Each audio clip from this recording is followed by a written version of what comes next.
Guys, this is means welcome back to my YouTube channel. നിങ്ങൾ ആദ്യമായിട്ടാണ് ഈ channel കാണുന്നതെങ്കിൽ സബ്സ്ക്രൈബ് ചെയ്യുക. ഈ ചാനൽ നിങ്ങൾക്ക് ഇഷ്ടപ്പെട്ടാണെങ്കിൽ ലൈക്ക് ചെയ്യുക, ഷെയർ ചെയ്യുക. അപ്പോൾ ഞാൻ വന്നേക്കുന്നതെന്ന് വെച്ച് കഴിഞ്ഞാൽ ചില സമയത്ത് നമ്മൾ ഭയങ്കരമായിട്ട് ഒറ്റപ്പെടുന്ന പോലെ ഫീൽ ചെയ്യാറുണ്ട് അല്ലേ? എന്തുകൊണ്ടായിരിക്കും അങ്ങനെ വരുന്നതെന്ന് നിങ്ങൾക്ക് ആലോചിക്കാറുണ്ട് അല്ലേ? അതിന് ഒരു കാരണം എന്ന് വെച്ച് കഴിഞ്ഞാൽ നമ്മൾ ഈ വലിയ പ്രശ്നങ്ങൾ വരുമ്പോൾ ഒറ്റയ്ക്കായി പോകും.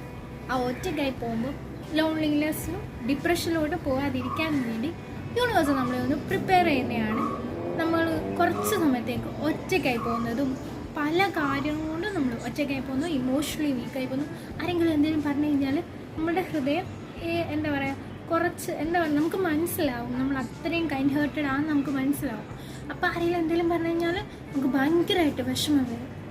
അങ്ങനെയുള്ള സാഹചര്യമൊക്കെ വരുന്നതെന്ന് വെച്ച് കഴിഞ്ഞാൽ നിങ്ങൾക്കൊരു അവേക്കണിങ് കൊണ്ടുവരാൻ, നിങ്ങൾക്ക് സെൽഫ് ലവ്, നിങ്ങളുടെ സോളുമായിട്ട് കണക്ട് ചെയ്യാൻ, നിങ്ങൾക്ക് എന്തായി തീരണം, നിങ്ങളെ കൊണ്ട് എന്തൊക്കെ ചെയ്യാൻ പറ്റും എന്നൊക്കെ ദൈവം നിങ്ങൾക്ക് കാണിച്ചു തരുന്ന ഒരു സമയമാണ്. ആ ഒറ്റപ്പെടുന്ന സമയത്ത് നമ്മൾ നമ്മുടെ സോളിലേക്ക് തിരിഞ്ഞു നോക്കും. അപ്പോൾ നമുക്ക് എന്തൊക്കെ ചെയ്യാൻ പറ്റും, നമുക്ക് എന്തൊക്കെ പവർ ഉണ്ട് എന്ന് നമ്മൾ കുറച്ചുകൂടി മനസ്സിലാക്കും. എന്നിട്ട് നമ്മൾ കുറച്ചുകൂടി കോൺഫിഡൻ്റ് ആവും. ഇതിനു വേണ്ടിയാണ് ചില സമയങ്ങളെങ്കിലും ദൈവം നമ്മളെ ഒറ്റയ്ക്കാക്കുന്നത്.